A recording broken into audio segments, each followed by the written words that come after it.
That's right. I'm stopping early. Wow. Yeah, sometimes it runs long. Like You last got week. me. I wasn't even ready. I'm not Yeah. even in the headspace to talk about adventure games. Yeah. Sometimes I could run it long, but guess what? I I could stop it early too.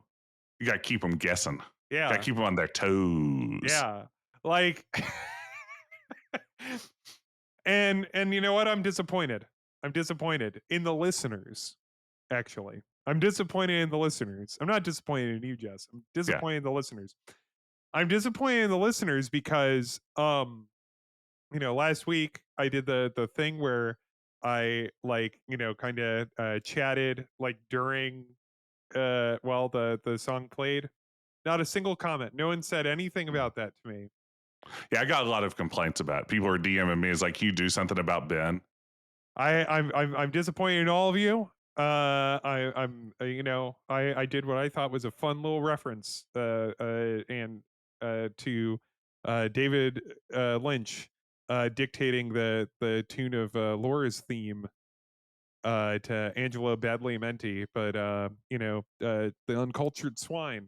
Yeah, I can't And believe more listen to people didn't this. pick up on that, because that's exactly what I was thinking you were doing as you did it. And I Oh, or didn't you even could think it just needed think to it's be. hilarious. Yeah, I didn't think it even needed to be commented on. It was so obvious what you were doing. Like it went without uncultured saying. swine that listen to this podcast. Yeah, just Uh, cast your pearls before them. No, I know. Welcome to Quest. The Adventure Game Podcast. Breaking news, Ben. Oh, Pumpkin pie Pop Tarts are in stores now. oh, so this is a direct. This is because one of the comments that we did get is that we barely talked about food last week. Well, I mean, this isn't in direct response to that, but certainly, we want to give the listeners what they want. And I have to tell you, Ben, have you had? First of all, where are you at on Pop Tarts? Pop So Tarts. I first want to put a let's hold for 1 second and say let's make a pledge right now. Okay. We're going to talk about these pumpkin pie Pop Tarts, but I do not want to fall into the trap of discussing pumpkin spice lattes or things of that nature, because I feel that is well trod ground. Do you co-sign this pledge? I mean, you see people walking around with their pumpkin spice lattes this time of year, and I mean, I've got thoughts, but I was at Target today, and there was just like a sea of pumpkin spice lattes, and just everywhere. One of the great Onion articles, Mr. Autumn Man, one of my absolute favorites. But anyway, Yeah. so let's talk. Where am I at on Pop Tarts? I have not had a Pop Tart on a regular basis since I was like a kid. Wow. I have had a couple as an adult, but like as an adult, I generally have like boring adult cereal. Like I have Oh man. muesli. Oh, like you're like Kashiing it up and stuff like that. Yeah, I have kashi. I have muesli. You're eating. I mix it with like Greek yogurt or Oh, wow. kefir. Yeah. So Kefir. the I don't know. kefir. So there isn't a single cartoon character on any of your cereals. There, not, Wow. there's Look at Mr. Big Boy over here. there's this is when I was talking about grown up like video games or grown up adventure games, this is like I am just thoroughly like just the most dull, like really I'm having the Wall Street Journal of cereals. Wow.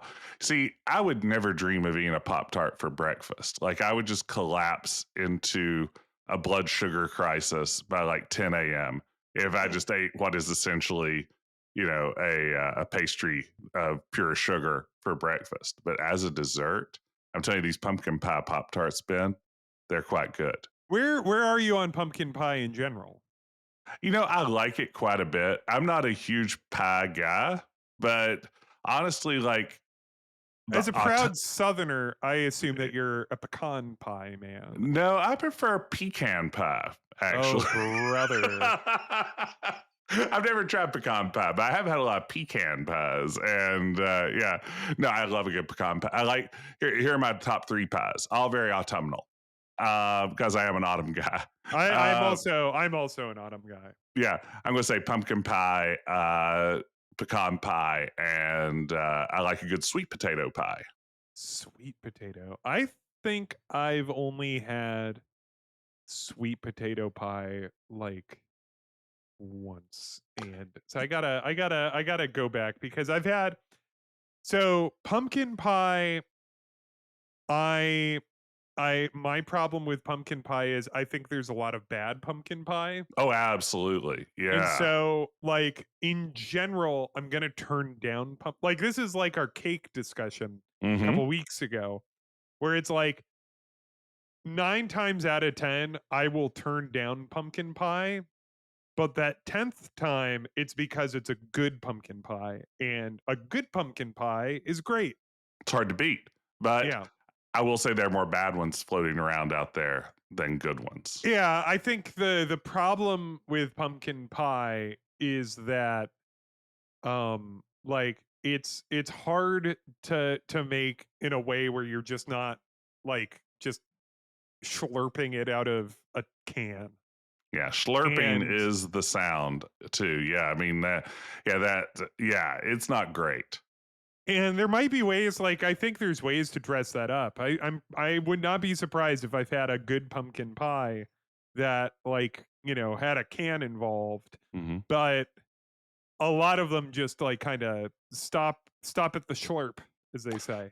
That's how they say it. That's what I like about sweet potato pies is typically, in my experience, they are spiced with similar spices to a pumpkin pie, Mm. but it's much easier to start with a actual fresh, real sweet potato and puree it Yeah. into a pie filling, as opposed to pumpkins. Would you get the double funk? You get the funk of a canned product and the funk of a pumpkin funk. Fumpkin? Funkkin. Pumpkin Fumpkin. pump pu DJ punk? Fumpkin. That's good. That's my new Um, Halloween DJ character. okay. So, yeah, Pop-Tarts, when I was a kid, I had them as breakfast, which is like, that seems horrible, now that I think about it. But, yeah, I'm not much what's your breakfast then, if you're not having a Pop-Tart for breakfast? My breakfast is very regimented. What I'm going to do every day for breakfast, I'm going to get three brown and served sausages, Mhm, precisely three. mhm, And with that, I'm going to have two eggs, which I will crack into a bowl. mhm. I will salt and pepper, and then I will put into my microwave Sure. for 1 minute and 35 seconds to Are these all create. microwaved together? No, two separate runs. Two separate Okay, runs. okay. Because if you add anything into the microwave with the egg, things get uneven quickly. Yeah. So yeah, I'm going to get like an over easy egg straight out of the microwave, and then I'm going to douse them liberally in sriracha and eat that for breakfast. Is that pretty good? That's What's pretty your? good. Are you You're gonna eating have kashi and Greek yogurt and adult things. what's that? Sorry? You're eating kashi and yogurt Yeah. and adult things I go by for sipping eggs. your coffee. Weekends are for eggs. That's what we Mm, say in the Ben Vigeant household. Weekends are for eggs. weekends are for eggs. Though, yeah, like And if it Sundays are if for cuddling. That's what we always say around here. Sundays are for cuddling. But you can throw an egg or two in there as well. Uh What have you been up to, Ben? How are you? Oh, yeah, I'm fine. I'm trying to think. Have I I'm scanning to see if anything particularly interesting. Here we go. If you enjoy, I'm gonna throw a plug in here. How's Uh that? oh. I'm gonna put a plug right up top. Uh Ready to oh. discuss this. What's the website? golden age radio. If you go to improvisedradio.com, you could Mm. download a couple live shows that I was in of this I've been doing for the past couple years, this improv show here in Chicago, where we improvise radio shows. And so that's been like one of my other like of from like the 40s and 50s. And so that's been one of the things I've been up to. That's been like enormous fun doing that. Like especially because it's like I just get to I'm such a fucking stinker. That's what people say. When Look at that I fucking do it, stinker. I'm just such a fucking stinker when I do that show. Uh you know, and like I don't know. I'm the person that always like adds some sort of magical element. Like I'll just be sitting like we'll be on stage for like 10 minutes and then I'll be like and then a I'm a magical genie. yeah, then a magical literally in the last show I was just like I'm a magical owl. I'm here to grant your wish. Like I don't know. Nothing's more boring than someone describing their improv show. Go there. That's the more interesting thing I've been up to. But nothing's more interesting than talking about Jess, what have you been playing? Oh, Ben, what have I been playing? In addition to playing the game that we're going to talk about today, no spoilers. If you've looked at the title of this episode, you've already spoiled yourself. You just need to blindly consume every episode we put out. I've been playing a little bit. I got the itch for Borderlands 4. Like, I started looking at Borderlands 4, and I was like, I enjoy Borderlands. You know, we've talked about Borderlands on this podcast. You attempted to play a Borderlands game once. It didn't go great, but you made your best shot at it.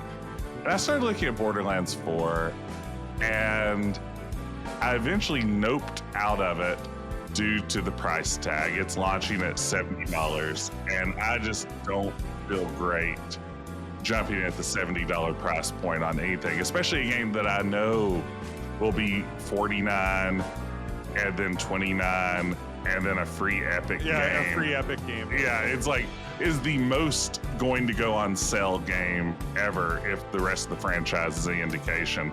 But I got my itch going, and I decided to go back and play Borderlands, the pre-sequel, and been having a little bit of fun with that. You know, what I love about Borderlands, in addition to the great piss jokes, would probably be there's something about the gunplay in the game that has always appealed to me. It's just like really smooth shooting. Like I don't even know that I love. It's a rare case where the gameplay in a shooter like that far like outweighs the story and setting and characters and everything for me. It's just a nice feeling game, and that feeling really persists Borderlands 1 through 3 for me. Like it's pretty good. But yeah, I've been playing the pre-sequel lately. It's fun stuff. I'm playing as Nisha, who's a Wild West sheriff lady. It looks like Borderlands 4. Like I haven't looked too closely at it, but it seems like other than the fact that it has stability issues on the PC, which will certainly, I assume, be resolved at some later future date. It seems like people like it. I think so. It also sounds like they kind of felt maybe a little chastened by the massive negative reaction that Borderlands 3 got, like just in terms of what's interesting, like to see all the pre-release press, it's all a bunch of, it's like, we have kept everything you liked from Borderlands 1 and 2 and gotten rid of everything you hate about Borderlands 3, unless there were parts of Borderlands 3 you liked, in which case all of those are definitely in Borderlands 4 also. It definitely felt like the marketing scheme was, this is a game for everything to everyone sort of version of it. It's like, whatever you love about Borderlands, this game is the one that has it. It's so interesting to me because it's just like Yes, absolutely. Like with Borderlands, there is like a group of people, you know, certainly vocal on social media. I don't know how actually plentiful, because it's like Borderlands sells well, right? Like those games are like really franchise. popular. It had a popular movie based on it, Ben. Yeah, they made a Hollywood. Jamie Lee Curtis was in it. Freaky Fridays, Jamie Lee Curtis was in it. And so it's like there, you know, there's a lot of like and critics, and there was, you know, discourse over Borderlands, and like, you know, obviously I have my own, you know, my feelings on that tone, just not for me. But it is funny because it's just like, obviously that tone is very appealing to a very large group of people. A lot of people love those characters, and a lot of people love that world, and a lot of people love that humor. And so I'm just kind of like, I hope that they didn't change it too drastically for the people that, like, you know, because it's like a lot of people, you know, bought those games and I assume enjoyed them. Yeah. And loved all those kooky characters. Yeah. And so it's just like, I hope that you didn't like throw the baby with the bathwater for like a bunch of like, you know, Twitter scolds. Like, no, I mean, this is a good point, because like something tells me if you've been someone who's like been sitting around for the past, what, 15, 16 years, ever how long it's been, maybe 17 or 18, however long the franchise has been around, and like you've just been eyeing it from the sidelines, you've probably had your opportunity to play it if you ever wanted to up to this point. Like the idea of attracting a new fan by changing the core of the game doesn't seem right. But again, fans seem to like it, except for the fact that on PC, performance is apparently trash. It's just very interesting to me, especially because it's just like, yeah, they're not going to win me over to Borderlands. Like, I'm not. It's also that it's like, and you know, I'm not putting myself in the shoes of like, you know, everybody that had a ill word to say of Borderlands, but it's also, it's just like my tastes in particular are like popular tastes at all. No one should listen to me if they want anything to sell. I'm on an improvised old-time radio show. I don't know.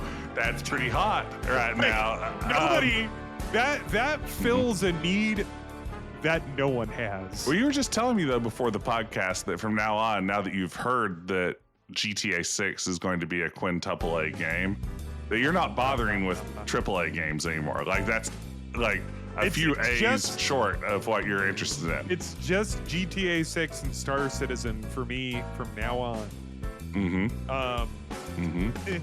Yeah, I don't know. It's like, you know, because this is such a like obnoxious stance for me to take, right? Like a guy that's just like, ugh, like Borderlands, not for me. But it's just like, I want to stand up for the people that like Tiny Tina or whatever. Like, you know, sure, there are problematic elements, but you know, or you know, not the problematic parts. I feel like whatever. Been defending, wow, Handsome Jack? Question mark. Is that like a problematic character too? I don't know.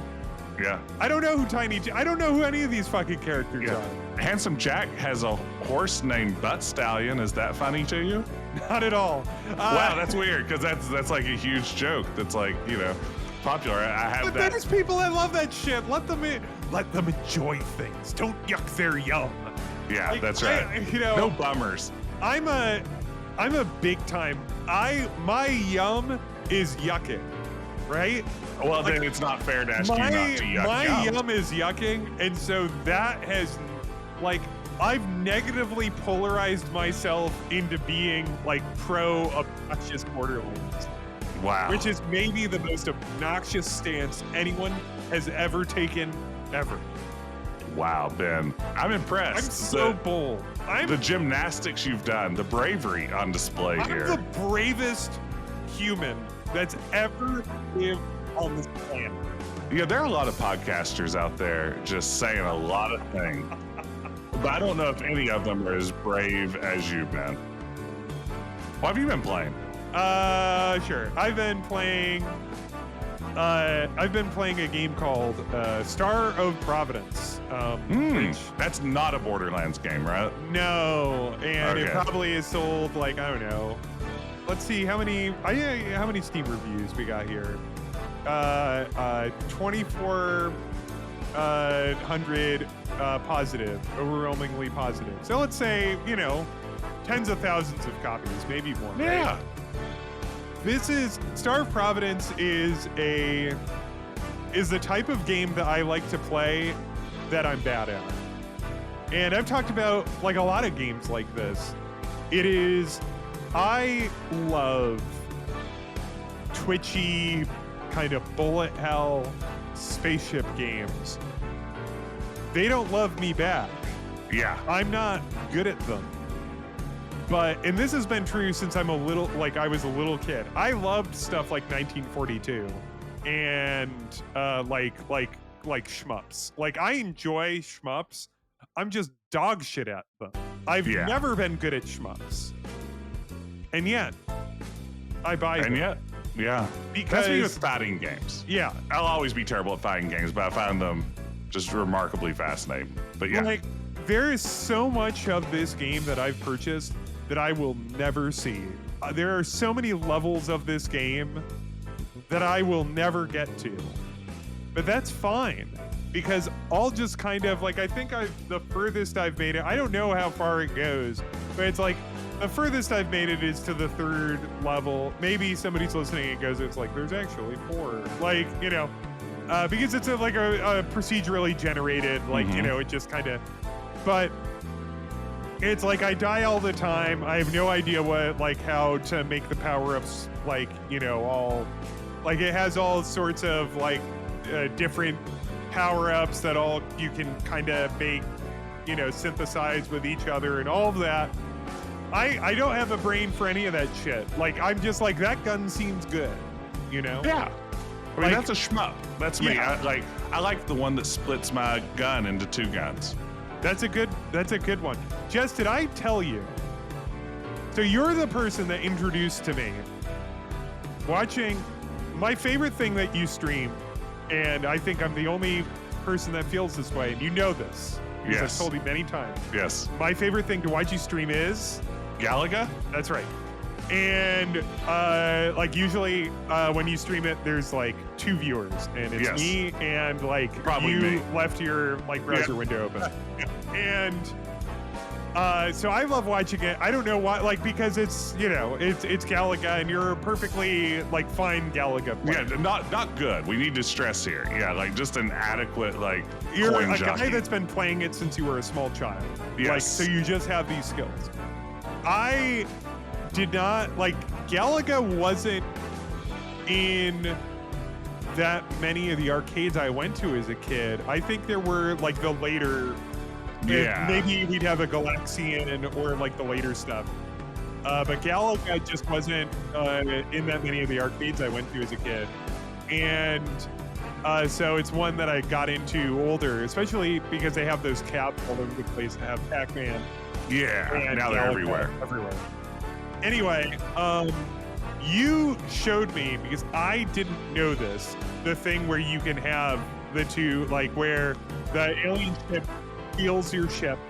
Yeah. And then, like, takes it up, and then you can liberate it, and then it's not that you get your life back, it's that now you have 2 ships that fire. Yeah. And I never knew that. You're the first person to show that to me. And then so when I was recently on at my family vacation, where there were 3 generations of my family under like one massive like lake house roof, they had like a multicade in there. Ooh. That the kids, and when I say kid, like I'm like 12 to 5. We're like kind of fascinated with, and it was a multicade, and it had Galaga, it had Pac-Man, it had like like Mappy, and like it had all the kind of classics on this multicade. And the kids were loving Galaga. They were all playing Galaga because Galaga is a good game, no matter what your age is. Like everybody loves Galaga. It's perfect. And so actually, I showed my 21-year-old nephew. He was playing Galaga, and I was like, "You want to see a cool trick?" And he's like, "What?" And then I showed him getting the Yeah. second ship down, and he's just like, What?" And then he showed it to his like cousins. Oh, this is like, amazing. And like 8, 7-year-olds, and they were all like, "Oh, you gotta do the thing." Like they all became obsessed with playing Yeah. Galaga and getting the other ship down so you'd have 2 ships firing. Yeah. I can't believe I didn't tell it. Like this has been on my mind to tell you about this. It's like This is I gotta tell amazing. Jess. No, I love this Yeah. story, but I feel honored on the Yeah. one hand. I mean, it is, now I do think that this secret is included in the attract mode for the game. So I didn't like Yeah, but dig who's deep. watching that shit? Yeah, I didn't dig deep to find this. But man, as a kid, I have to say that was the coolest thing I'd ever seen in a video game. Just like the idea that, and you can also mess it up. You can accidentally You shoot can destroy your ship down, or you can shoot the ship that's escorting your ship, and now your ship's just a bad guy by itself. I mean, you can really mess that up. And God, I love Galaga. Now I want to play Galaga. So Should I stream some Galaga, Ben? yes, of course. And so Star of Providence. I don't know. It like I saw it at somebody playing at Summer Games Done Quick. They were playing it obviously at like such a high level Mm-hmm. that I could never even hope to. And this isn't even, and I want to be clear, I don't even like it, somebody listening to this is like, "Ben, you just have to believe in yourself and play it. You have to be like the thoroughly unproblematic and good guy Malcolm Gladwell would say, and Put in your play it 10,000 hours. a billion hours, Be an and you'll outlier. be good at this fucking game." Freakonomics. I don't have any interest in that. I just like flying the ship around and avoiding bullets poorly. I just like those games, and I'm bad at them. And that's just the way it is. It's kind of like how you're compelled to play like Civilization, Yeah. Like, it's the same thing because I'm also not a good Civilization player, but I'll never play be it. one. I should be better. And I've bought Civilization at release all these years. Like I just do. It's just there's certain games I'm just going to buy, even if I'm never going to beat them. And I mean I've beaten Civilization, obviously. Yeah. But like, one of my favorite UFO 50 games is the shmup in it. Like there's like this there's a couple of shmup type games in it, but there's one that's specifically like very shmuppish. Yes. And a lot of people hate that game because it's really hard, and it is, and it's kind of unfair, and it is.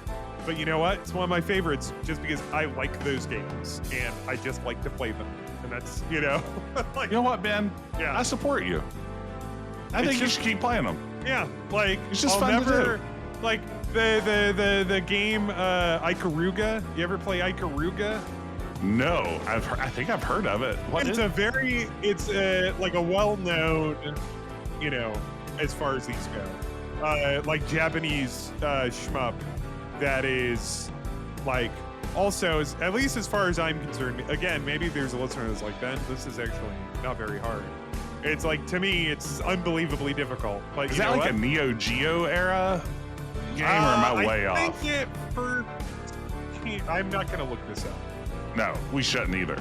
I think it came out first on like the Dreamcast. We got it. I first played it on the GameCube. Because we had it on the GameCube, and I just would play it and play it and play it, and just get my ass handed to me. And I don't know. I don't know, man. I don't know what to say. I just like playing those games and having my ship destroyed. And Star of Providence is another one. And you know what? It just like I'm kind of over like mentally. I'm kind of over kind of pixel aesthetic things. I'm like, all right, but like, we can move on from this kind of like this level of nostalgia. But actually, still haven't. No, no. Like And I mean, it sucks. I like we're in the pixel business here too, Ben, here at yeah, I Quest know. Quest. We So I are in mean, the pixel yeah. business. And it's like, We I work at the like pixel factory. You can't shut down the pixel factory. and I think about like the Drifter, which has like that pixel style, and you know what? Brings me right in there. Like, Yeah. I just see those beautiful big chunky pixels and the way that those guys like, whoever does the art or that they do like the lights, the lighting in it. It I'd just say dynamically lit pixels oof, are that's kinda a thing. It's like just like that's them a good pixels. yeah, I like those pixels. So yeah, I mean And I really want us to move on like from that mhm, style or yeah. at least change it up. And like the Drifter actually has a very, different style Mhm. within that. But it's like I appreciate it when like, adventure games especially have kind of moved on from that style, including Well, the what game that if we we're talked talking about about. a game today that doesn't have pixel art? Uh yeah, let's do it. With more of like a hand drawn aesthetic, maybe. Today we are talking about Machinarium by all right, I gotta I've been look calling this it Machinarium. Machinarium. I could totally be wrong. I've called it Machinarium all these years, but it could be Machinarium. Machinarium. I've just called it Machinarium all these years, but I've also been calling her Crandall instead of Krabappel. Um, and it's developed by and another name that I might. This is one of those things like we've tried to get people who email us their names right. And then this is a case of like it's like, oh man, I definitely should have like listened to one of the developers of this game say the name. And a Manita design Mhm. came out in 2009, and it's on everything. Yes. Like it is on. Let me just read this because I just kind of find this funny. This is came out in 2009, and it like I'm looking at Wikipedia here. Here's the platforms that it lists. Are you ready? Yes. Windows, Windows Phone, Great. OS X, Linux, PlayStation 3 (parentheses PlayStation Network). So it's like it's on whatever.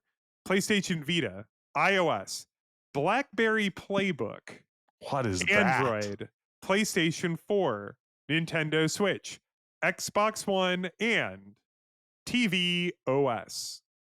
I'm surprised. I thought it was WiiWare, but I guess not. WiiWare. WiiWare. Paul. WiiWare. Paul. Paul, you hear about this? Paul. Paul. WiiWare. I don't know why This that was is a a little more classic. Beavisy. This That was is a little Beavisy.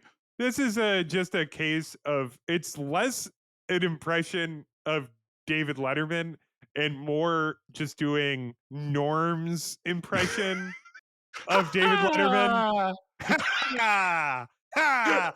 Like ah. it's Norm didn't have that many like characters. He's not someone that you would call an actor.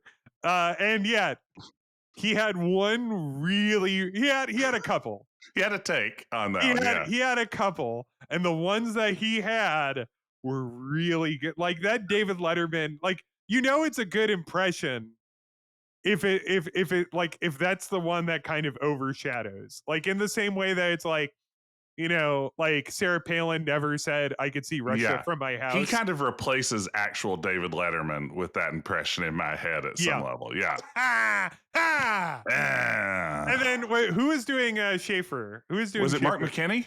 I think it was Mark McKinney. I've been talking a lot about Mark McKinney in light of all of our disappointment with Scott Thompson.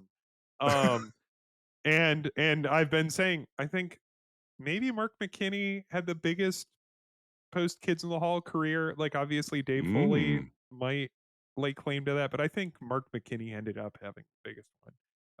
Questpodcast at gmail.com if you agree, and not if you Okay. disagree. I'm not interested in disagreeing with anyone. I only want praise. All right. Mechania Uh, Machinarium.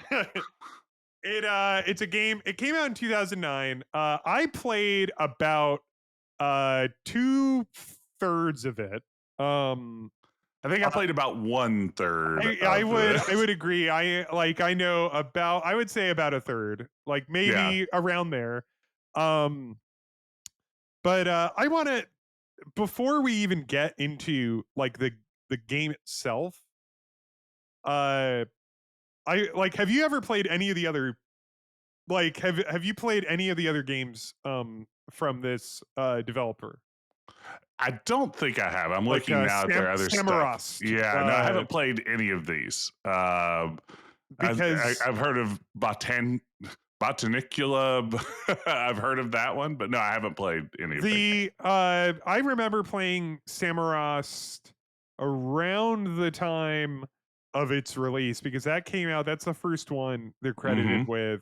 And that was like a flash game in 2003, and it was very like, it's like, oh, you like, you click on this thing, and this other, like, it's kind of similar to Machinarium. It's just that like, you know, like Machinarium, like, and again, it's been a minute since I've played it, so I could be a little off here, but my understanding is that Machinarium was like their big swing, and yeah, it says like their first full length game. Like Yeah, Samorost and Samorost 2 are like kind of little Adobe Flash like bites. And I remember playing Samorost around the time of its release and being like, ooh, like, oh, this is like a cute little doodad, you know? Like yeah, it's like a cute like, it was a very cute little thing. And Machinarium, it comes out in 2009, and this is a discussion you and I were talking about a little bit yesterday, and that has really been on my mind, is that Machinarium, when I look at it and when I play it, is that it feels very unbelievably of that particular moment in time. yes, And by that yes, I mean like the indie game, the movie, that era. Like yes, it, because playing Machinarium makes me think about Braid, and it makes me think about like Fez, yeah, and that yeah, like yeah, that moment of Xbox Live Arcade, and like kind of the big coming out party for indies, where like like the gates started to open up, and we like this, you have this generation of indies that all like were wildly popular. Machinarium, and if I am mispronouncing it, there's somebody like listening to this that like winces every time they hear me say it. um that game, like it oh, it was can't it was supposed to be on WiiWare, but it was uh they couldn't get it under 40 megabytes. it feels like such a WiiWare game. But yeah, I can imagine 40 But megs would be a little tricky. it's like that, like those 2000, like, so when does, so Braid is the year before. Yeah, and When they all kind of does have this Fez artsy is vibe to them. That 2012. Yeah, sorry, go ahead. I was gonna say, yeah, it's that artsiness element, you know, that's like we're not trying to create games that look like all of the big publisher type games. We're trying to do something a little more personal, a little more artistic at some level. I think all of them share that sort of vibe in common. Yeah, there's like, you know, Super Meat Boy that comes out in 2010. Now I'm just Yeah, listing like those are the indie game, the yeah. movie, but like Bill it's, Fish. but like you mentioned when we were talking about this like before the pod, like it made you think of World of Goo, Yeah, which I which is mean, 2008. okay. Yeah, and I mean, it's mostly because like this era of puzzlers and indie games, is an era that I didn't play a lot of games from at all. I wasn't playing a ton of games in general at that time. And World of Goo was just like a random one I picked up at some point. And while it's, you know, way more down the puzzle direction, I mean, there's no real adventure element to speak of in World of Goo if you're familiar Yeah. with it. Again, I think some of the aesthetics, the vibes, the Oh, very for sure. just the indie feel of it gave me a little bit of what There, Machinarium also did. yeah, there's this feeling of like, and I'm, maybe somebody like, maybe there's a written piece or something about this, but there's like the the popular indies of that time all have that like a very handmade Mm-hmm. feel to them. Like they all have like a very like all of them have a strong art direction, even if it's like a completely like World of Goo has like a hand drawn aesthetic, as does Machinarium, as does Braid, but it's all like none of them you could say are drawn in the same way. It's Exactly. just that they have a hand drawn. They're also all kind of um like uh mildly cute. I was going to say, cute protagonist seems to be a Um big, like Braid, definitely. You they're know, yeah, they're also like they're all mildly cute.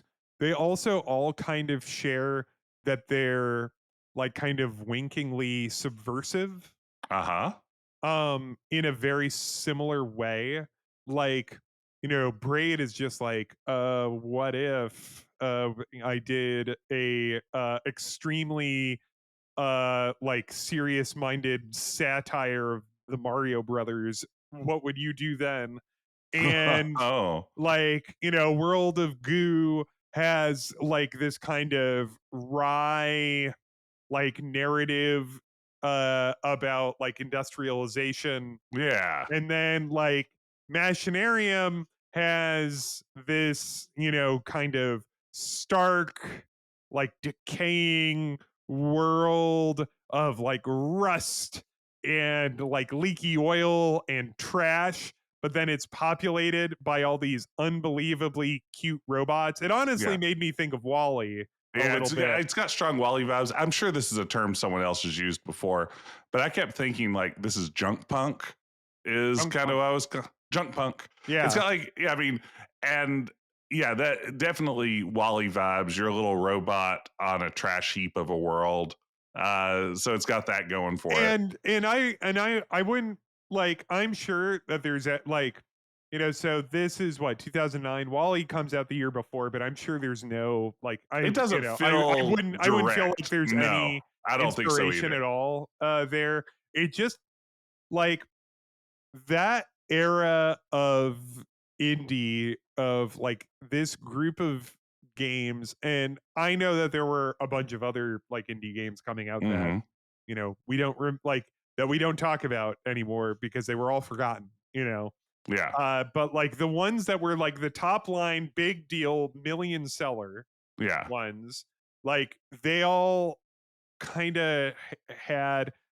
And I have a big annoying theory about it, which is that it's like it also kind of feels downstream of like in the mid to late aughts, you like in the culture there would be, and I'm talking American culture, so like Machinarium is a game made in the Czech Republic, and in like very obvious ways too, which I yeah, I want to get into.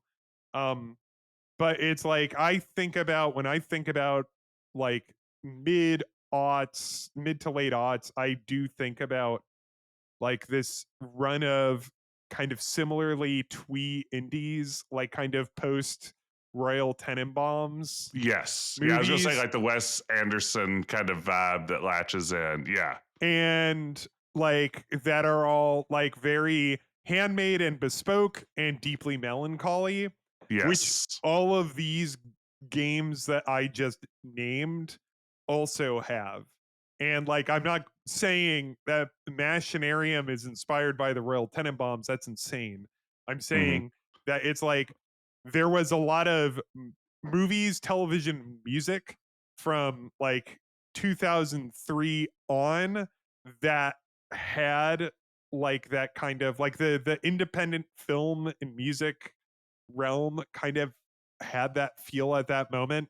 And then at the end of like the aughts and the early 2010s, you have a run of indie games that are all handmade and melancholy Yeah, and kind a of few years quirky and kind after of this funny. has been at the center of pop culture. Yeah, I think sort of seeing it as downstream from those Yeah. exact kind of cultural trends makes sense to me too. So I think you're onto something here, Ben. Yeah. I don't know what we had to be melancholy about in the aughts, but Well, and the great thing is that, you know, now everything's fucking great.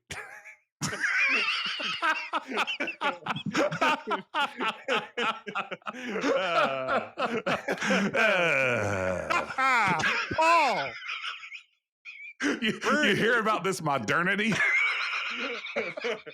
have you heard about the crisis? Yeah, crisis, Dave.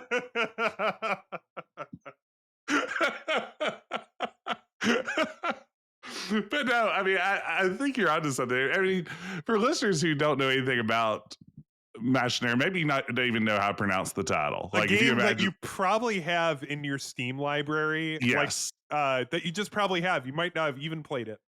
this is has probably been in so many bundles and so many other things. Yeah, you probably own it on multiple storefronts at this point. But yeah, the whole setup here is you are a little robot dude in this junk pile of a world, and you start working your way through it. At first, in little self-contained levels, solving puzzles to get out of them. It's very much like one-room puzzlers. And then as you get a little bit further, it starts to open up a little bit, and there's more room to move from location to location. It's a game without spoken dialogue. You get bits of story that are delivered largely through actions on screen or flashbacks that our protagonist has of having encountered other robots before and things like that. Ben, what am I missing in this description of the game? Uh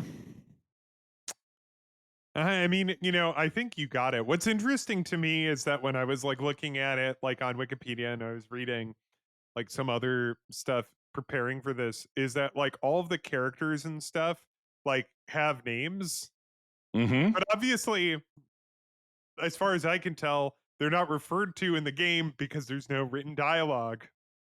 But like if you look at Wikipedia and you look at like when I've read other people or like I was reading a walkthrough, which again I'll get into. Um, but like the apparently everybody has names in It's great.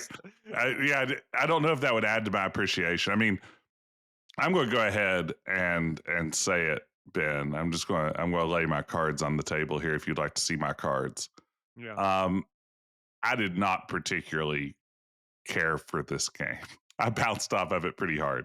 You in well one thing, and I'll respond to that in a second. One thing that is that like those first segments where it's just one screen, and even like once it started to expand into its like two or three screens, and then it Mm-hmm. expands further to its like three, four, and five screen little segments. Uh it kind of reminded me a little bit of Goblins. It had kind of a Interesting. Goblins feel to It's a me. goblins them up, but no, Like I mean, but yeah, let's talk about you yeah, not enjoying it. And yeah, I'll and also say that I realized playing it, it's also not a game for me. yeah, and that's how I And put this when we you were and I both texting about it. Yeah, yeah, you and I like both have similar tastes. So yeah, yeah. it's like this is a lovely game. Like when I say it's not for me, it's not this is a criticism of myself as much as it is the game in any way. Like it's a lovely game. It is well made. The puzzles are pretty clever. They're just not my kind of puzzles. The twee cutesy robot is not my kind of protagonist. I mean, honestly, I don't like the junk punk aesthetic. Like that's How do you not a feel about look. Wally? Um, you know, it gets a lot better once they're on the big spaceship. You're the that is one of that to me is a like Jess trail mix level I know it is. like I know. That's not the right take. Like the right take is before there's any dialogue, spoken dialogue in the film, this like silent play between Wally and Eve there on the decimated Earth is the good Oscar-winning part of yeah. Wally, and that it gets bad once you're up on the by and large And space I wouldn't even say that's cruiser. bad. That's Not just bad, not but it's as just not the yeah. part people love. And I think I'm quite the opposite. I don't like a dirty, cluttered visual aesthetic, I think. And that's what a lot of this is. I don't know. I don't Well, how do care you for feel about the opening of Space Quest 3? well, that's all in beautiful 16 colors. Uh-huh. If this was And in 16 colors, you'd like it? I don't know. In the chunky pixels? This is in two colors. This is in brown and gray, which are not my two first What choices. what I will say, so I differ from you in a couple things. I agree with you. Like so And I know this this is me isn't again. yeah. This is not and yeah, I would never call this a bad game because it's like yeah. obviously a good one. Yeah. It is a like a game that like I realized last night when I was playing through it like I was playing it on my TV with and my boyfriend was hanging out so he was watching and I was like yeah oh this will be fun to watch if you want to like come over and he said to me because he grew up playing them he's like you know what this game reminds he's like this kind of reminds me of the Nancy Drew games Oh man. and Secrets um can kill. and the thing about like those and the thing about like this game is that it does have like you have an inventory and there's some kind of what one would call like kind of your standard inventory based like point and click puzzles. There's some of that in the game. Um but and then there's also what I would call like kind of a goblins style puzzle like so I can return to that so I can explain like goblins has a bunch of puzzles where it's like you like push a button and something happens and then you have to figure out like it's like okay so how do I make the thing that happens when I push that button work for me, Yes. you know? When I And push this button and the conveyor belt moves around, how do I figure out how to hook onto that conveyor belt right, so it can lift me up to that platform I need to get for to sure. escape this room? Yeah. Yeah, and that's a like Goblins has like kind of puzzles like that. But then also, and this is where I got bumped, and this is probably like, beyond like the aesthetic problems that you had it where you probably got bumped too, is that it also has like like just kind of puzzles dropped in it.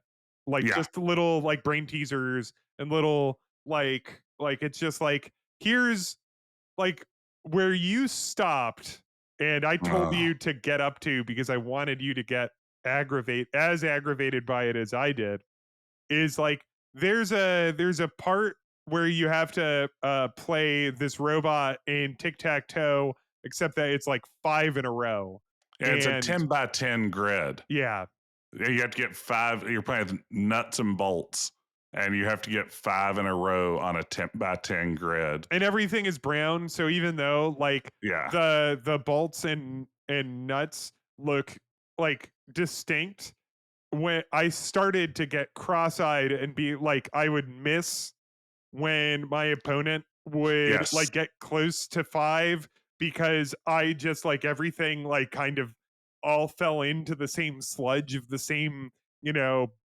like quake like palette and Yes.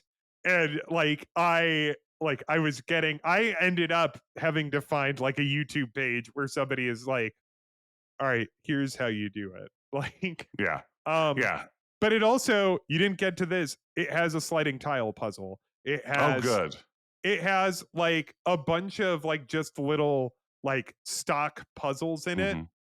and And a ton of trial and error too, which isn't bad in a game like this, but like lots of like you have to rewire this panel and you're just gonna have to twist these wires around until it does the thing you want to do by trial and error, which again is fine for this sort of goblins-esque puzzle structure. the But what really made my boyfriend and I laugh is like walking into a new room and you would just see like this big like assortment of pipes, and he's yeah, just like, ugh, you know what that like we both like just started, it's like, you know, that's gonna be a fucking thing where I gotta make the pipes do some fucking shit. this is the Like, beginning of every level for me. Like I walk into it's like, oh shit, yeah, there's like an elevator. you just see all the things, and you're like, as an adventure game fan or any sort of fan, like gaming fan, like you just see all those component parts of it, just like, oh, I'm gonna have to make that, like, oh, I'm gonna have to figure out, there's a panel over there and I'm gonna open it up and there's just gonna be like 20 switches I'm gonna have to manipulate. Like, like it's like, I just fucking know that when I switch one switch, three switches elsewhere are all gonna flip one way, and I'm gonna have Yeah, to figure out how to get the three correct switches facing down. yeah, Like, and that's actually, I don't think that's a puzzle in there, but like, you know, like it's just like, you know, you like, it's yeah. all puzzle box puzzle, not all of it, but there's a lot of A puzzle lot of it. box Yeah. puzzles, and then also there's a lot of them, and you didn't get this far, but there's like parts where you get like those puzzle box puzzles and then you finish one and then it's like, great, here's five more. Ugh. You see, and I don't even like hate that inherently, but for me to like plow through a game that's doing a lot of those, I need cutesy dialogue and character and story. Like, I need, at the very least, I want King Graham at the end of it to like be, whoa, that was a tough one, or something. You know, I just Well, like, let's call up Josh. This will be yeah, that's episode it. 7. Let's just call up Josh and Get just be him to like, Josh, voice. can you do voiceover for Machinarium? Just Yeah. voice the Because robot. right now, most of the voices are just like, Yeah. and things like Oh, that when you well, try. they make that fucking noise anytime you click. This is Oh something that my drives me God. nuts.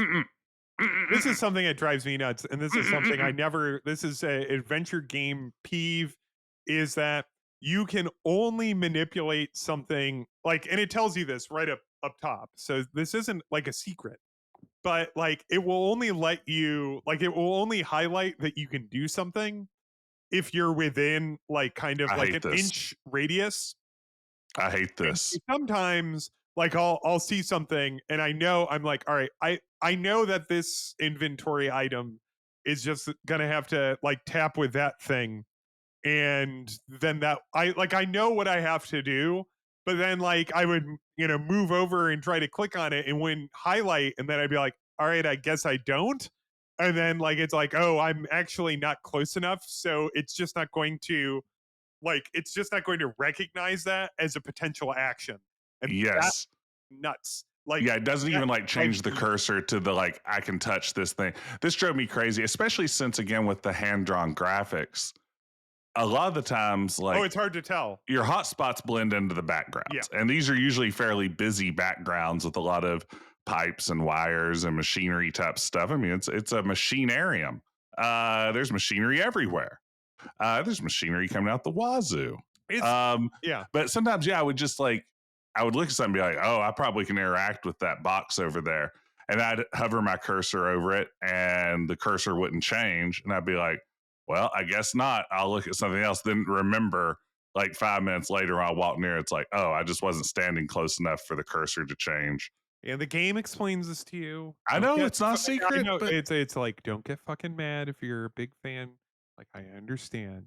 The game tells you on the very I got so mad. I got the so game mad, tells you Ben. right away. It's just that adventure games moved on from that in 1988, and Yeah. like, and we all agreed that was a good change. And so like we all need like we all have to get on the same fucking page here because we can't be playing a game came out in the 21st century that pulls that shit on me. Like we just can't do that. That's I just don't have not time allowed for that. anymore. I'm a And grown man, Ben. I'm a grown man. Yeah, we're both big boys. We're big Uh, boys. but We don't eat Pop Tarts for breakfast. no, I have fucking muesli, Yeah. and I have 2 eggs. now, but I do want to really emphasize that it's just like this is a game, and like again, you and I have very similar taste in adventure games. Like this is just a game that is emphatically not the type of game that you and I like, Yeah. but like it's so evidently well crafted Yes. that, like it's not Yes. even that it's like because I've played beautiful games that I would be like, "Oh, this kind of sucks. Like it's no, it's a good game. It's just not like it's also the type of adventure game, and again, like Goblins is kind of like this, where it's like you have an overall objective. Like eventually you find out that these two bad guys are up to no good. And so you're just like, okay, like these two bad guys, I don't like them, so we have to stop the thing that these two bad guys are up to. And but there's not like your little guy doesn't have like a special like urgency about it. It's just kind of like the game is that you're just kind of solving puzzles in a direction. Yes. You Forward. know, like it's just like it's not that you're like, well, I'll do that because that will get me closer to the bad guys. It's just like I'm going to do this because there's a puzzle and that will get me into the next room, and the next room will give me the next puzzle, you know? Right. Yeah. Absolutely. Yeah. I mean, I think this is one of the things again, and if you just love puzzles, like if that's the part of adventure games that really like pull you in, I imagine that's not such a bad thing. For me, it was just sort of like, well, I don't feel like this game is going to give me much back if I keep solving these puzzles other than more puzzles. And that's probably unfair in that I was in the beginning of some of this larger story starting to unfold when I bounced off of the tic tac toe game. But yeah, I think that was something that just kind of threw me off. Now, of course, this game wouldn't be that difficult thanks to the fact that it has Ha a ha ha. built-in Ha walkthrough. ha ha. This is so annoying. This is the most annoying thing I've. This is worse than can't walk over there and touch that.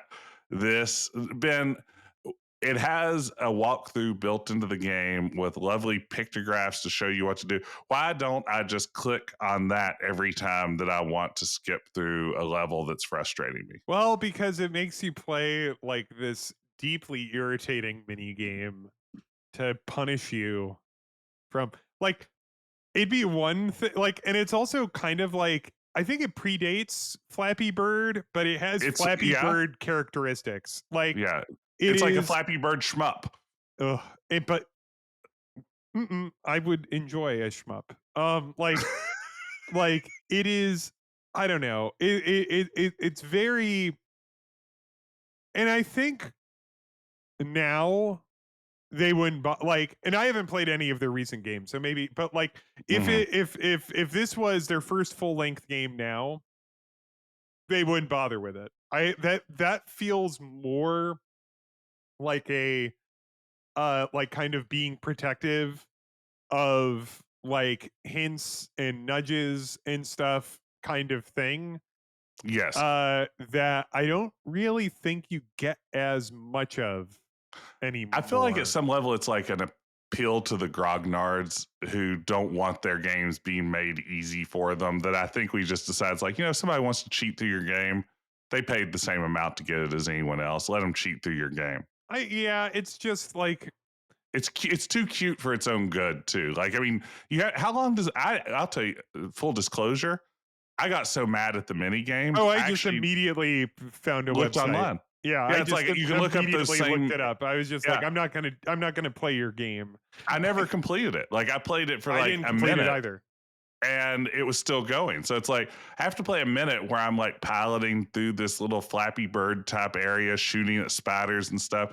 And presumably at the end of it, the hint book pops up. And I think you have to do it every time you want to Yes, you access the do. walkthrough, And right? the Yeah. walkthrough only shows you like, which is fine. It only shows you like the page that you're like, or the Yeah. screen that you're on. It's just annoying. Like it's friction that I don't think needs to be there. Like it's just like, Well, or you aren't looking at the walkthrough unless you're already experiencing friction with the game. And or then to add friction to the act of cheating. Ugh. or if you want to do that, like do like just do like add a timer or something. Like some games have done that, and it's like that's also annoying, and I'm also just going to look it up on my phone if I'm like Mhm. sufficiently irritated. But like it's like, come on, man. Like, you That know, feels like something that should have been patched out at like version 1.3 or something. It's like like we launched with this feature and now it's optional. Now there's just a skip on that for people who want to just get straight to the walkthrough.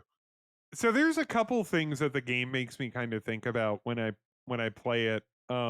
One is like number one. So as I said, I am considerably like I love the look of the game, like in the like the junk punk or what have you aesthetic of it. I love like the hand drawn look. I love like I also think that the game looks particularly timeless because it's Hmm. like it's this game that came out like a little while ago now. Yeah. Like you know it came out what 16 years ago. Yeah. You could drop it um today and it'd still be a good looking game. yeah, no, yeah, exactly. If it came out today, everybody would be like, "Look at this beautiful new game."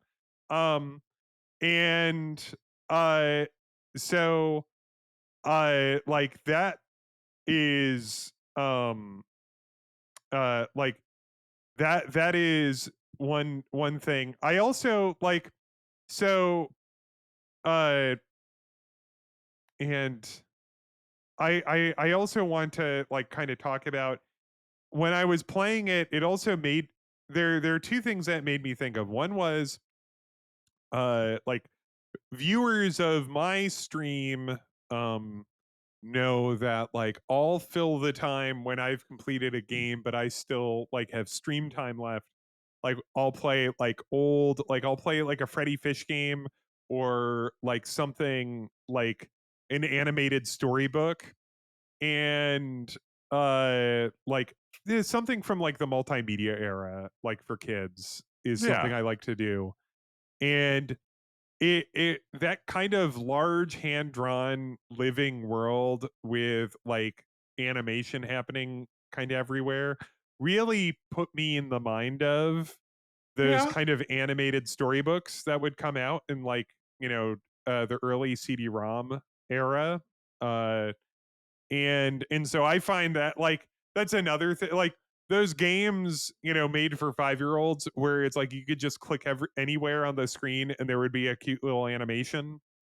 Like you know it looks like one of those which you know just kind of hits near my heart. Like I'm just kind of like, ooh, I loved those games. um the other thing, and this now will tie into the Czech Republic of it, um is that it made me think of, and it's funny, I had to look up if this was an inspiration because I didn't want to be like guy that saw one thing from the Czech Republic Yes. and goes like, wow, I'm getting real Czech Republic vibes from this, you know? Yes. Like I don't want to like make, you know, I'm a fucking ugly American. You know, my knowledge is remarkably shallow. Um, but like, You seem very progressive to me. um, but it did like playing. I was like, I wonder if like this was inspired a bit by Jan Svankmajer, another name I might be mispronouncing, so apologies. Who he's a like a Czech animator, like a Hmm. filmmaker. He did very memorably and this is the like his most popular film is this stop motion animated Alice in Wonderland Hmm. that like if you look up screenshots of it, you'll be like, oh yeah, they've seen like the people that worked on this like are definitely familiar with Jan Svankmajer. Like when I was playing, I was like, this is really giving me Alice vibes. And then so I googled like Machinarium Jan Svankmajer, and there is I was like, poof, there is an interview where, but he wasn't like the developer.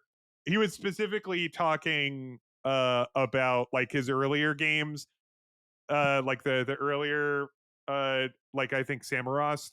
But even then, I'm just like, oh, okay, like this is kind of a reference, like an art reference point. Hmm. Like that like it really put me in the mind of, and that movie is a fucking disturbing classic. The Yeah. white rabbit vomits sawdust. It's amazing. Sounds great. Sounds like my kind of movie. Yeah, I mean, for me, yeah, I didn't have that cultural reference. I think for me, what it kind of evoked was what I associate, especially in animation and cartooning, sort of a post communist kind of vibe Oh where, yeah, like yeah, like crumbling yes. infrastructure, excesses of capitalism on display everywhere, sort of scarcity and reuse and all of that sort of stuff.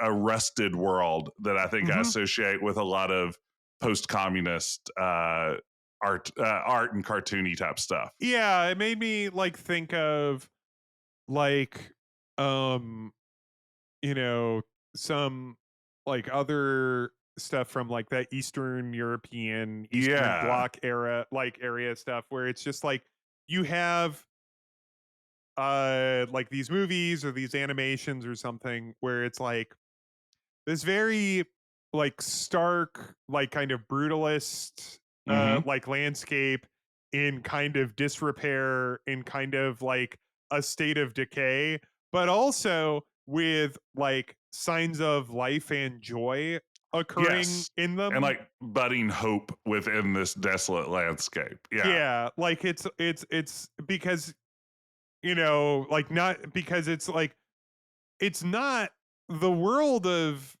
Machinarium is a world where it's like you're rooting for the protagonist and he's like this cute little guy, Yeah. He's the and underdog in every sense. Yeah. there's like this little like there's this robot band like in a scene, and you get to make them play their little robot band music. So it's like there's like little pets, and there's like it's very like for all the starkness and the like the rust and the brown and the leaking oil Yeah. and like the weird little like chirps and like kind of how officious some of like the like kind of authority figure Yeah. robots look, there's Like the cop still, robots. yeah, Yeah. like there's still like these moments of joy and happiness and like pops of color, and like the like the robot that just wants to smoke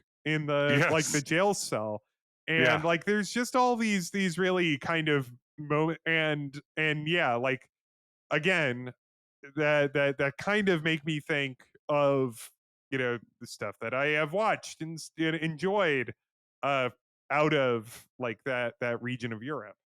Yeah, no, I agree. And again, the more I talk about that we're talking about this and sort of thinking about in that context, again, it's not an aesthetic I love, but I think this game executes it really beautifully and really thoughtfully. Like, again, I think that there's no question that this is working for the game. It's just that again, the game is not quite what I'm looking for in an adventure, and that's on me. That's not on Machinarium in any sense. I mean, I was thinking the earlier day, it's a great game for me. Dictionarium. Oh, from the that's a good one. That one's fun. That's a great one. Yeah, it's got like a real French Canadian vibe going on to it with its host. It It's does. I've never noticed that. yeah, no, it's really fun. Sanitarium. There are all kinds of great Arium games out there. Arium games out there. But yeah, Machinarium.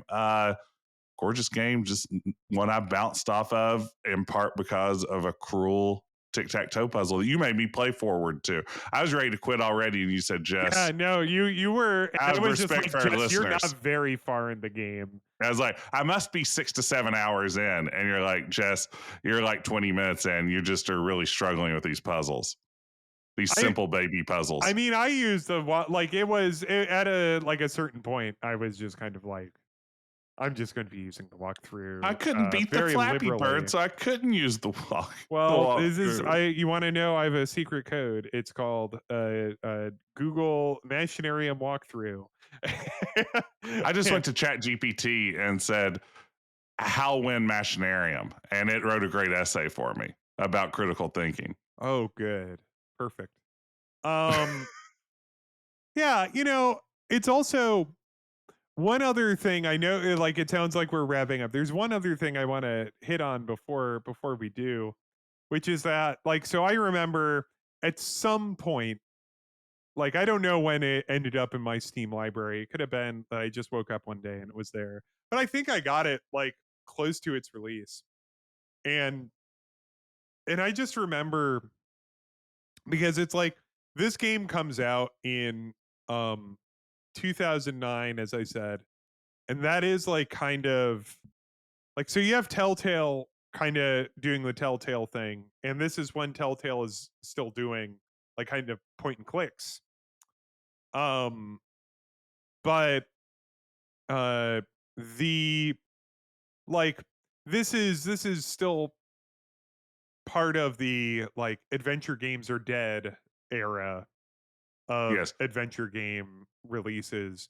And And so this I is very much remember an adventure games are back and sort of entry into that. Yeah. I remember playing like just the first couple screens with the sense of it's like, all right, like I love adventure games, like here we go. And then I played it and I remember just shaking my head and being like, oh man, they just keep pulling this shit on me. Like they're just not going to make games I like ever again. Like, like it was like I was just like I just want a fucking King's Quest. Like Yeah. you Yeah. know No, that and that was yeah.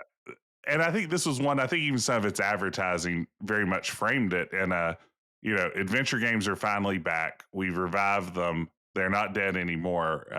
It's back, and it's Machinarium. I And this is my experience. I didn't play this one at release, but a lot of the ones I did pick up during the aughts, during the adventure games are dead period, this was oftentimes my reaction to it's like, really, this is what we're doing for adventure games now? It's not what again, where's King Graham? Where's Rosella? Where's Valanice? Where are all these characters I love? Where's Gwydion? Where's Alexander? so Where's Rumpelstiltskin? I want to read this little, so like a point that I used like for reference like when I was preparing for this podcast is I read this piece on like gamedeveloper.com from 2009, so contemporary to like when the game first came out. It's an interview like with one of the designers, and like there's this lead to the story, uh and it like here's a chunk from like the opening paragraph, which is, I had the occasion to play through most of it, the Penny Arcade Expo, which is funny that like it's referred to as the Penny Arcade Expo and not PAX, which Mhm. them, so that maybe that was like the first year, I don't even remember. Anyway, and during that time was disheartened to hear a number of bystanders struggle to define it. I heard comments like, it seems sort of like an action game, but you can't control the characters. Or it's a puzzle game like Tetris. The closest one journalist was able to come to figuring it out was a bit like Myst. But really, it's just the classic adventure genre in its most straightforward form with some puzzle mini games on the side. though the term may have fallen out of public view, the design concepts at work are still striking, and Machinarium will not disappoint fans of the genre. And there's a couple interesting things at work here. One is that I disagree with you, Brandon. I was disappointed. Yeah, there you go. There you have it. But it's just kind of funny that it's just like in 2009 this game comes out and it has like an inventory and you move a little guy around on a screen to solve puzzles, and people are seeing it and going like, What is what the this hell sorcery? is this? What is this? It's not quite a Zelda. Yeah.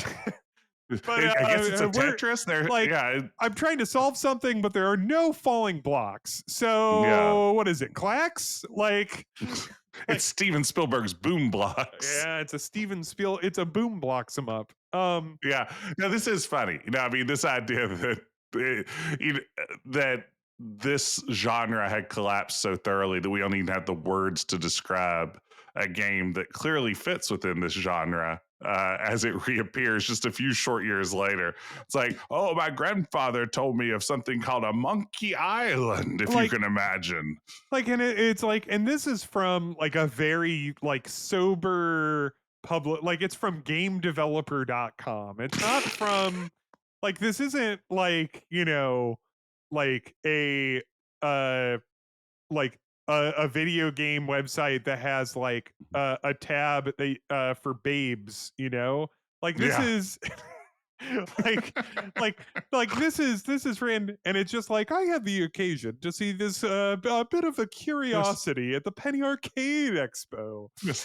Everybody marveled at this game, and they were scratching their heads. It was not an asteroids, this I'm sure of, but what I would call is this a marble madness? Is this some 720? Some sort of mappy? One person came up to it and said, "What is this, root beer tapper?" Like,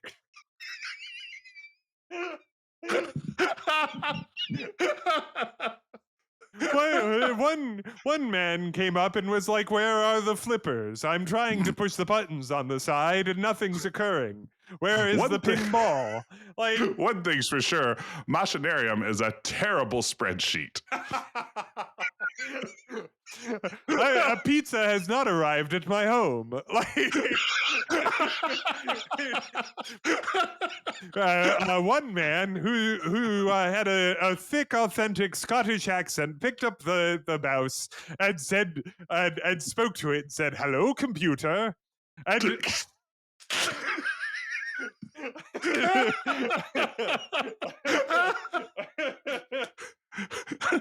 One man walked up to the man with the pin that said, "I stopped smoking," knew all the better. Now your joke, sorry. One man walked up to it and said, "Can this machine feel love?" And then sparks flew out of the screen.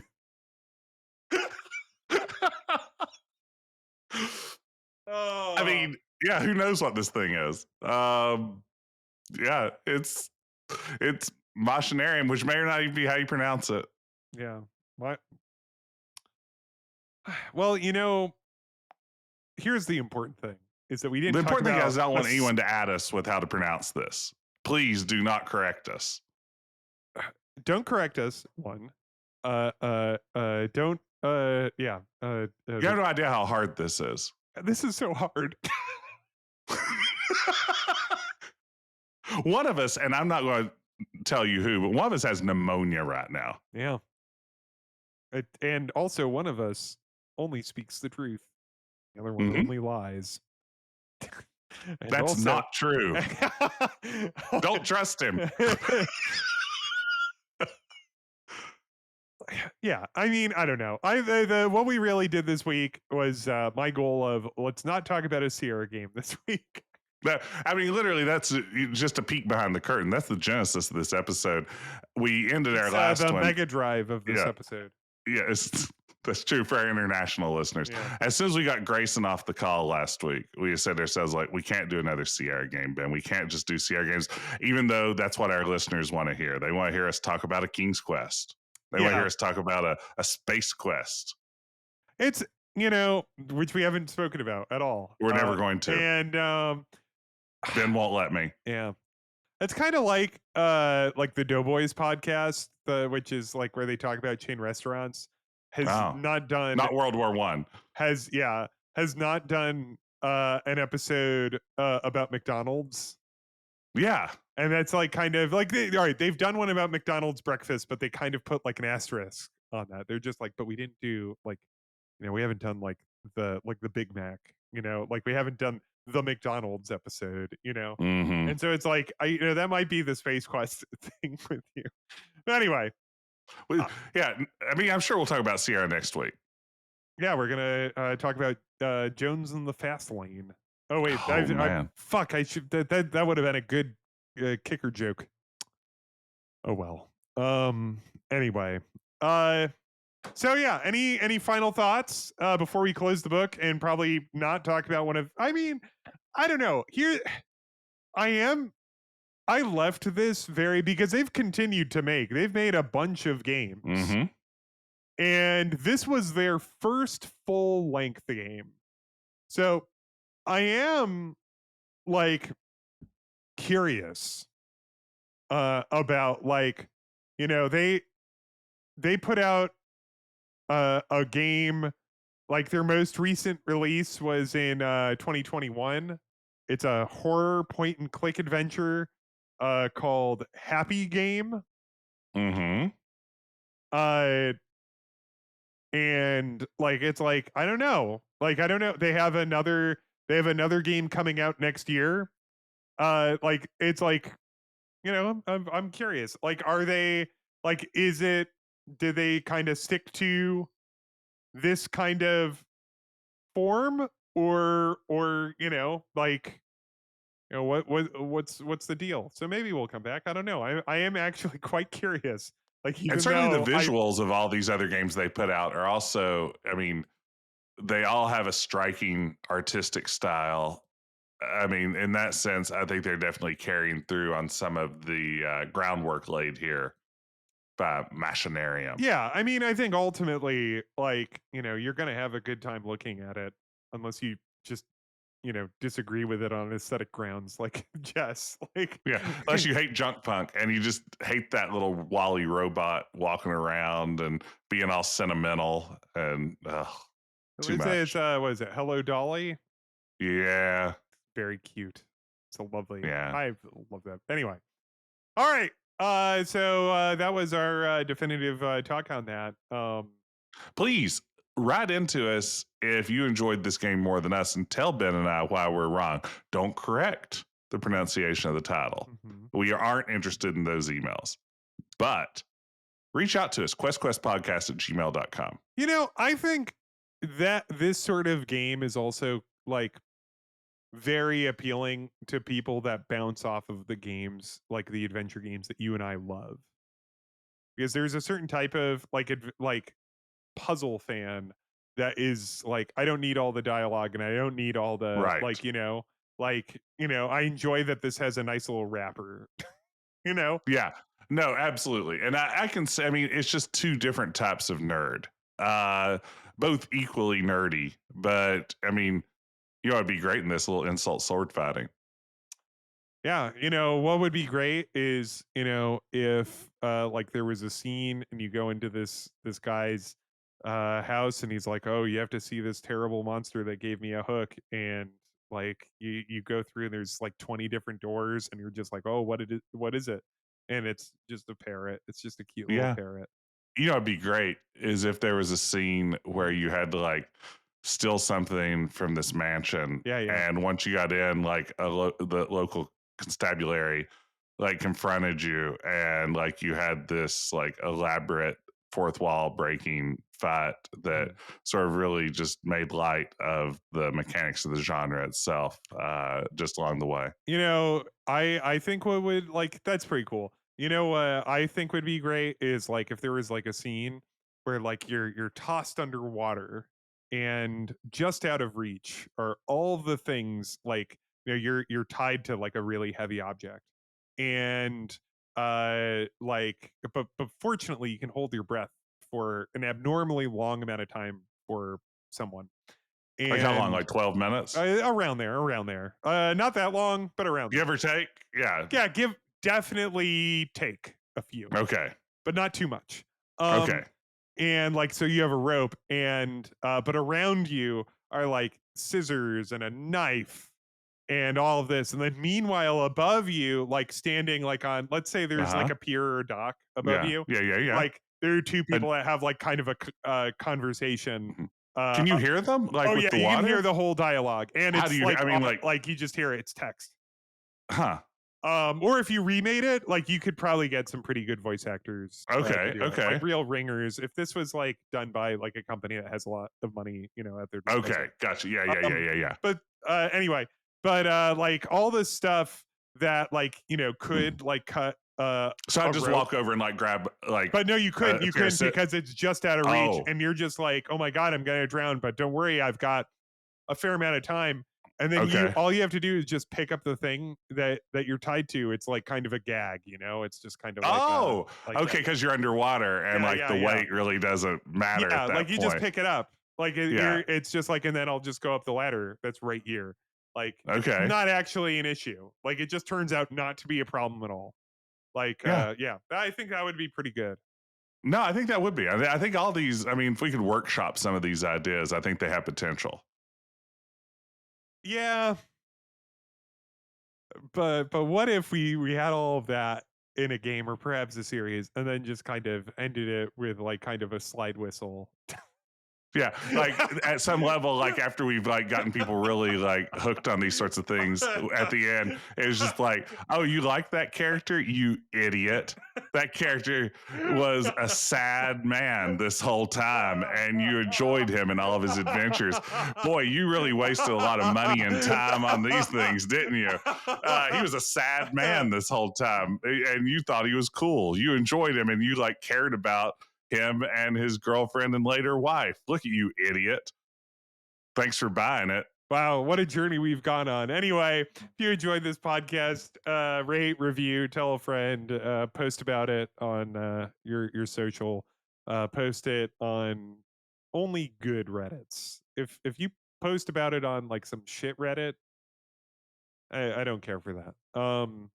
And then shoot us an email, questquestpodcast@gmail.com, and be sure to join us next week when we play The Secret of Monkey Island.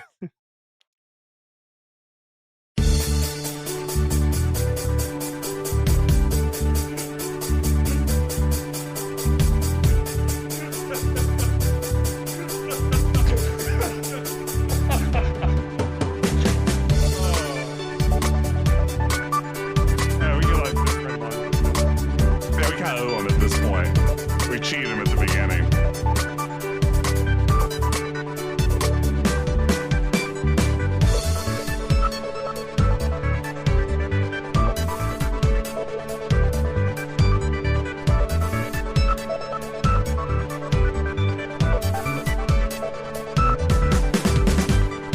One kicker thought that's still going to be in this. One kicker thought. Don't you hate it on a TV show when they cut like the theme short and you're all like juiced up for the theme and then it just like plays like a tune from it or something? And then it Yeah, just because plays this is the episode that's like 22 minutes and 45 seconds, and it's there's like not just time. a second too long. Like it's a season finale and they're just like, yeah, we can't have the opening credits. I always hate that. It drives me crazy. Yeah. We weren't under those time constraints. We just chose to do it. Yep. All right. Bye.